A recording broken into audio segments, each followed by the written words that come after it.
যে আমাদের সাধারণ সম্পাদক প্রসেন দীপজল সে বেশ কিছু ট্রাক পাঠিয়েছে অনুদান হিসাবে।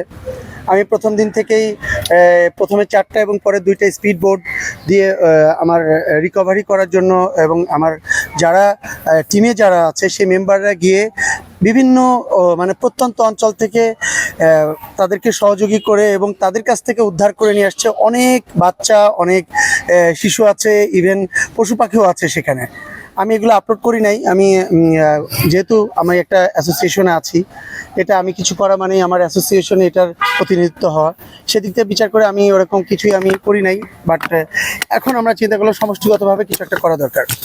সেদিক দিয়েই আমরা আজকে থেকে শুরু করলাম। 3 দিন আমাদের এই ফান্ড কালেকশন চলবে, যে আমরা সবাইকে আহ্বান করেছি এমনভাবে যে যে যেটা পারেন সবাইকে অর্থ দিতে হবে, ইম্পর্টেন্ট কিছু না। কেউ ওষুধ দিয়ে যান, কেউ পানি দিয়ে যান, কেউ খাবারে কিছু দিয়ে যান, কেউ তার পুরাতন কোনো পোশাক দিয়ে যান, সব কিছুই এখন কাজে লাগবে। সো আজকে মোটামুটি ভালো সাড়া পেয়েছি। আল্লাহর রহমতে প্রায় 1-1.5 ঘন্টা হবে, আমরা তো নোট করছি, 1-1.5-2 ঘন্টা হবে, প্রায় 1.5 থেকে 2 লাখের কাছাকাছি আমাদের ফান্ড অলরেডি জমা হয়ে গেছে। আরও আজকে 9টা পর্যন্ত চলবে এটা, এবং বৃহস্পতিবার রাত 9টা পর্যন্ত চলবে।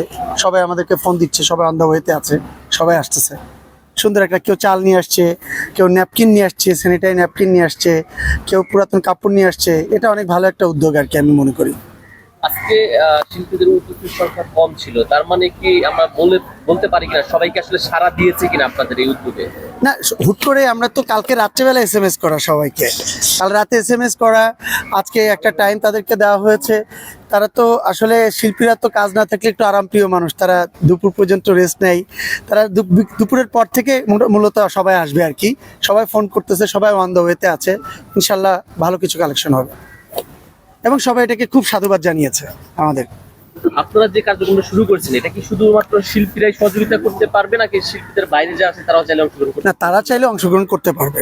আমরা টার্গেট করেছি আমাদের শিল্পীর 570 জন শিল্পী আছে, তারা সবাই মিলে যদি একটু হেল্প করে সবাইকে, তাহলে এটাও আমাদের একটা মানে তাদের কাছে একটা ভালোবাসার জায়গা থাকবে, যে আমরা আমাদের অ্যাসোসিয়েশন থেকে আমরা আমাদের শিল্পীরা যারা সাধারণ ভোটার যারা আছে, সাধারণ মেম্বার যারা আছে, তারা আমাদের এই দেশের দুর্যোগ মুহূর্তে এসে তারা পাশে দাঁড়িয়েছে। এটা আমাদের কাছে একটা ভালো লাগা কাজ করবে।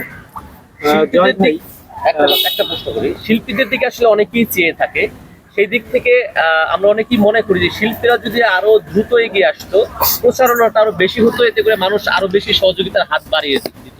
সেই দিক থেকে কি কার্যক্রমটা বেশি লেট হয়ে গেল কিনা শিল্পী সমিতি?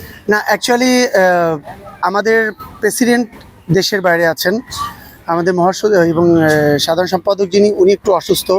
আর বাকিটা কর্মকাণ্ড তো মোটামুটি আমি যতটুকু পারছি সবাইকে কন্ট্রোল করে সবার কাছ থেকে পারমিশন নিয়ে আমি করার ট্রাই করছি আর কি। সেদিক দিয়ে একটা অ্যাসোসিয়েশনে একটা কাজ করতে গেলে অবশ্যই একটা এক্সিকিউটিভ কমিটির সিদ্ধান্তের দরকার হয়। কারণ আমি চাইলেও একটা সিদ্ধান্ত নিতে পারি না সমষ্টিগতভাবে, আমার এটাকে পাস করাতে হয়, করিয়ে তারপর আমার সিদ্ধান্ততে যেতে হয়। সেক্ষেত্রে একটা গতকালকে মিটিং ডেকেছিলাম আমরা, ইসি কমিটি মিটিং ছিল, সেই মিটিংয়ে আমরা এটা পাস করে দেন তারপরে আমরা মুভ করছি। আর বড় কথা হচ্ছে কি, যে বন্যা তো শুরু হয়েছে, দুর্যোগ শুরু হয়েছে। আজকে দেখেন, বৈষম্য ছাত্র আন্দোলন যারা করেছিলেন সেখানে অনেকে অসুস্থ হয়েছিলেন। আমরা হয়তো তখনকার দিন দেখছি আরও 1 মাস আগে, কিন্তু এখনও কিন্তু অনেক হাজার হাজার রোগী কিন্তু হসপিটালে ভর্তি আছে, তাদের জন্য আমরা কিছু করব। সো এই বন্যা শুরু হয়েছে, মনে করি বা দোয়া করি খুব স্বল্প সময়ে যাতে শেষ হয়ে যায়।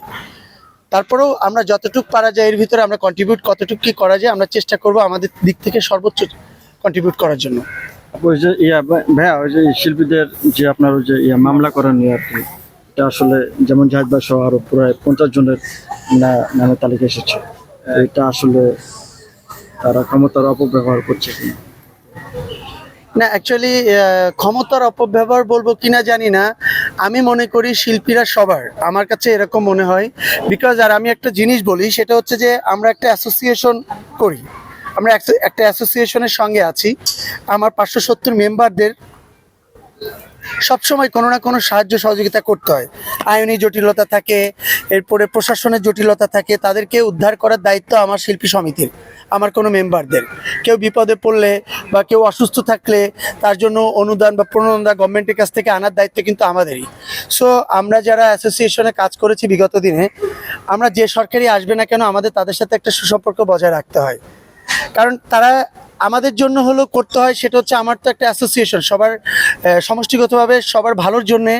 আমরা এমন না যে আমরা দলীয়করণভাবে বা দলীয়ভাবে কোনো প্রোগ্রাম করতে যাই বা দলীয়ভাবে কোনো দলকে সাপোর্ট দিয়ে আমরা তাদের জন্য অতিরঞ্জিত কোনো কিছু করে ফেলি, এরকম কিন্তু কিছু না। কিন্তু হ্যাঁ, হাতে গোনা আমাদের ভাই ব্রাদার বা আপুরা যারা দু একজন যারাই করেছে কিনা, তারা হয়তো বা এই দলের কোনো না কোনো পোস্টে ছিল, কোনো না কোনো কাজের দায়িত্বে ছিল, সেই কাজের ক্ষেত্রে তারা করেছে আর কি। আর বাকি অনেকের নাম আসছে এখানে, আমি মনে করি এটা একদমই শত্রুতামূলক, এটা একদমই করা উচিত না। আমার মনে হয় আপনারা যদি মনেই করে থাকেন যে সেই বৈষম্যতা আমরা শেষ করে দিয়েছি, তাহলে আবার সেই বৈষম্য কেন আনতে হবে? আমি মনে করি সব কিছুই ক্ষমা সুন্দর দৃষ্টিতে দেখে সুন্দর দেশ গড়ার কাজে সবার লাগতে হবে। এবং আপনারা দেখছেন এখন দেশের পরিবেশ পরিস্থিতি খুবই খারাপ। সো এই মুহূর্তে আমাদের ইন্ডাস্ট্রির অবস্থা আরও বেশি খারাপ। সো সেখানে আমার মনে হয় এগুলা বাদ দিয়ে সুন্দরভাবে কিভাবে দেশ গড়া যায়, এদিকে সবার এক হয়ে কাজ করা উচিত।